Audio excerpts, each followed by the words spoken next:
Bonjour Year 9. There's going to be a lot of information in this lesson, so if you've got any questions or you need any help, email rcunningham@johnfernley.org.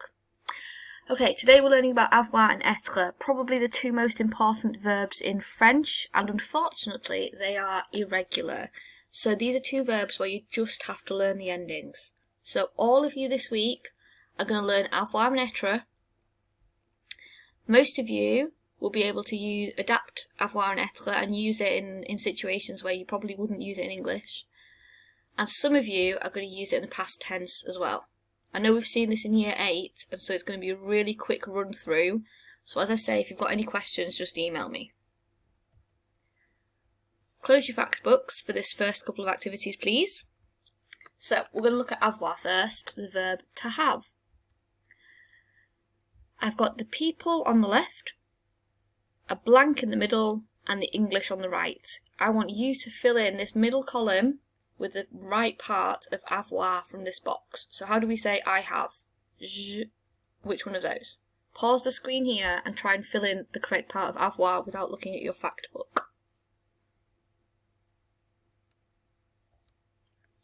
Here are your answers. Je means I have, tu as means you have, etc. That's half of what I want you to learn this week.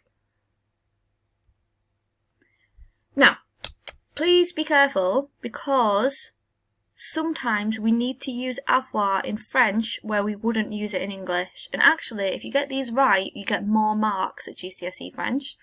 So if you can remember not to say, I am 14 years old, je suis 14 ans. Ugh, no, it's j'ai. Same with all of these. You don't say in French, I am hungry. You say, I have hunger. J'ai faim. So we use I am in English, but I need you to use avoir, the verb to have, in French, in these examples. Make a note of those if you haven't seen any of those before, because we're going to move on to être. Être is a verb to be. Obviously a massively important verb as well. I am, you are, etc. So we're going to do the same challenge. With your fact books closed, I'd like you to try and remember how to fill in the verb être. So how do we say I am? Which word there in this box means am? Pause the screen here and give that a go. And your answers. Je suis means I am, tu es means you are, etc. You can have your fact books open for the rest of today's lesson now to help you, that's fine. I just wanted you to try and use your mind first of all and see what you could remember. Now, here's the part of the lesson where if we were in school, we'd be doing games and challenges, etc. But I can't do that via video. So, to practice at home this week, what I'd like you to do is to go to Quizlet. Just type Quizlet into Google or whichever search engine you use. And then when you get into Quizlet, in the search bar, type in avoir and être. Click on this top set, which appears here. It's got 18 terms in it. And you'll be presented with this. And I want you to go through the flashcards to practice avoir and être. You can do writing with them, spelling with them, a test on them, and then you can play some games. Try to actually go through the flashcards before you jump straight to the games. Get a higher score that way. Okay, so that's what I want you to practice this week. Now, avoir and être are so important because they're so common, and secondly, because we need them to form the past tense in French. Sometimes we call that the perfect tense. It means exactly the same thing. It's the past tense. Right.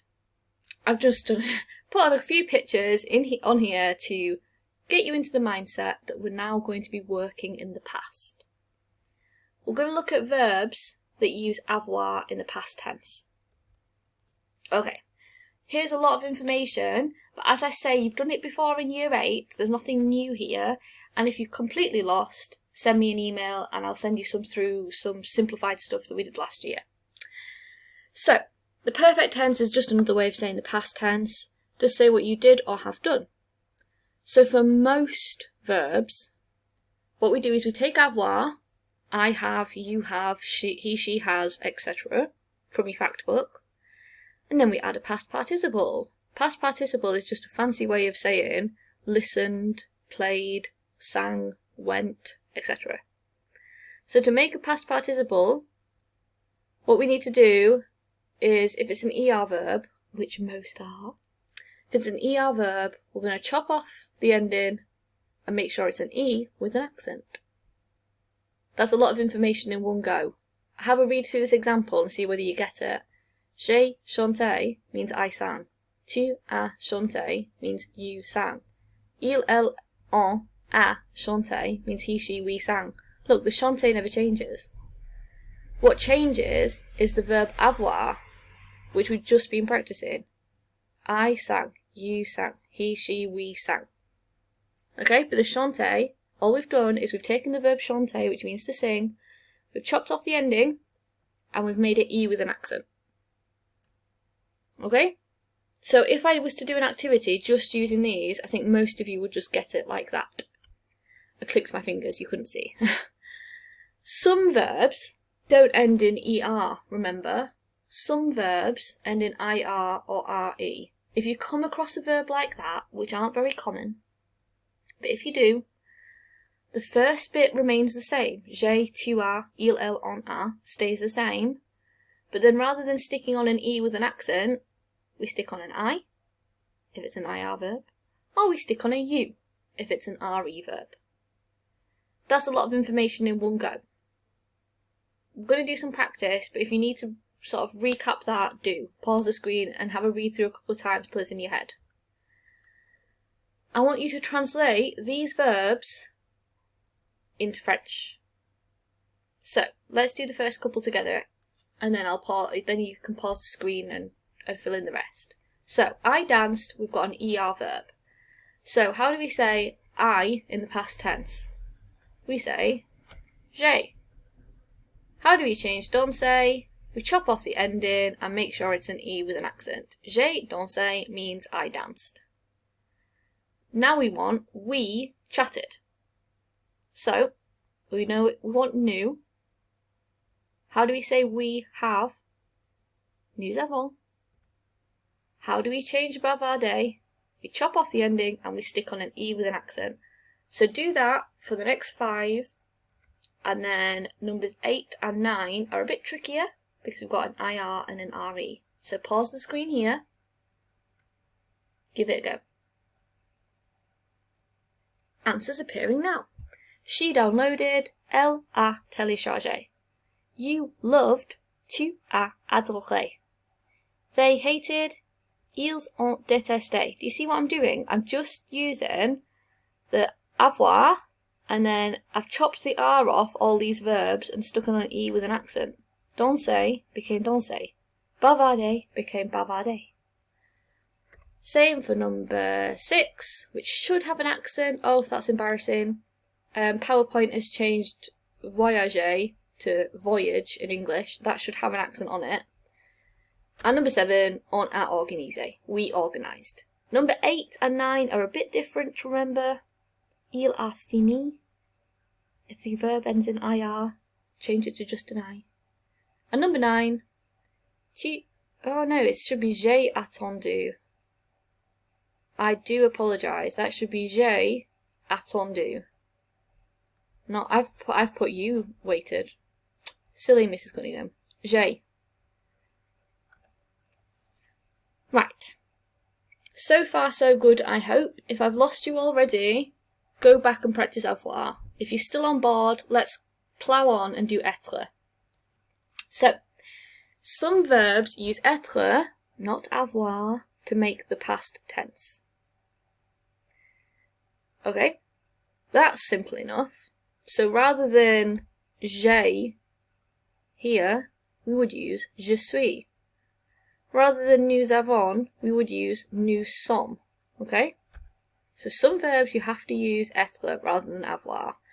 As you go through GCSE, you'll learn which ones those are. I've given you some examples in this box down here, but the most common one is aller, which means to go, doesn't it? Aller means to go.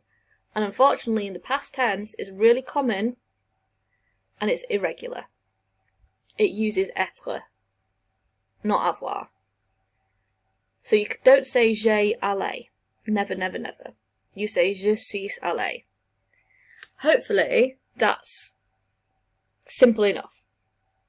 For the verb aller in the past tense, don't use j'ai, use je suis. So je suis allé means I went. Here's where être in the past tense becomes tricky. Because these verbs need to match who they are talking about.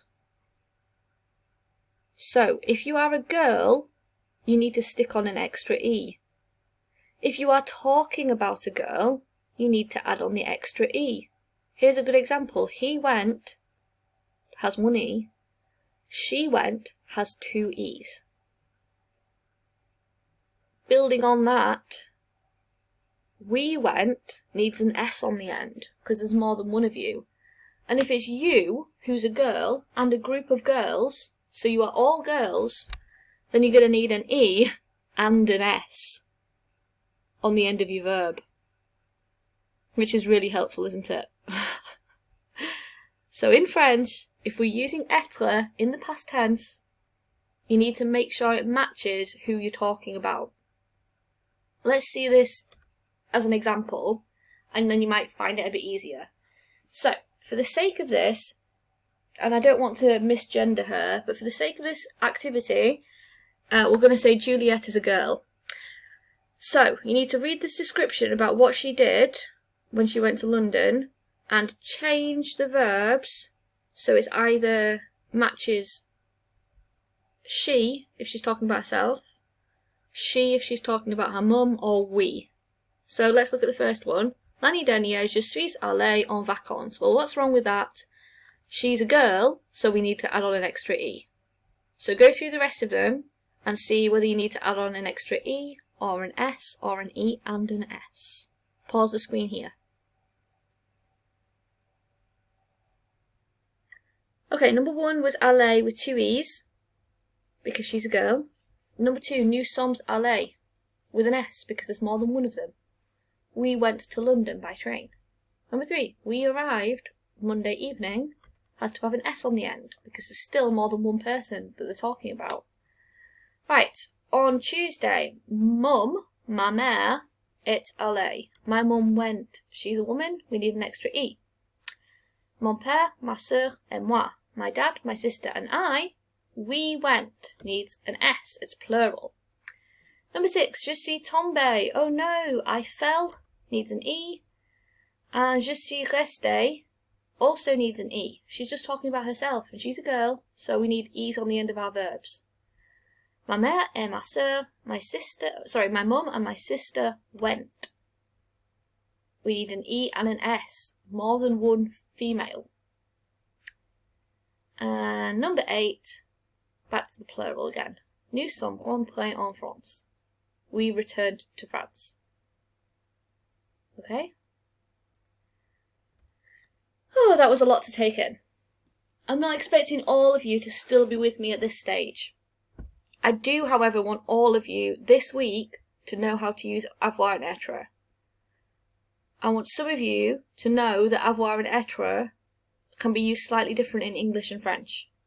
And some of you, by now, will know the past tense. Obviously, it's something you're going to revisit at GCSE, but if you know it already before you start, even better. So our final activity today. If you are more aiming towards the top 2 objectives here, attempt task 1. I just want you to fill in the missing word that makes sense. It's part of avoir or être.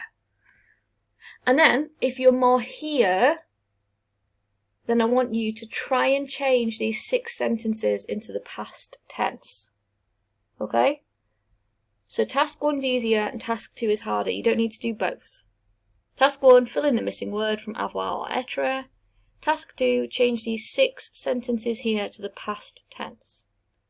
We're actually going to start next lesson with the answers to these questions, because I don't want you just to rush it now and just to do the answers. So take your time, answer these questions, and we'll do the answers next week.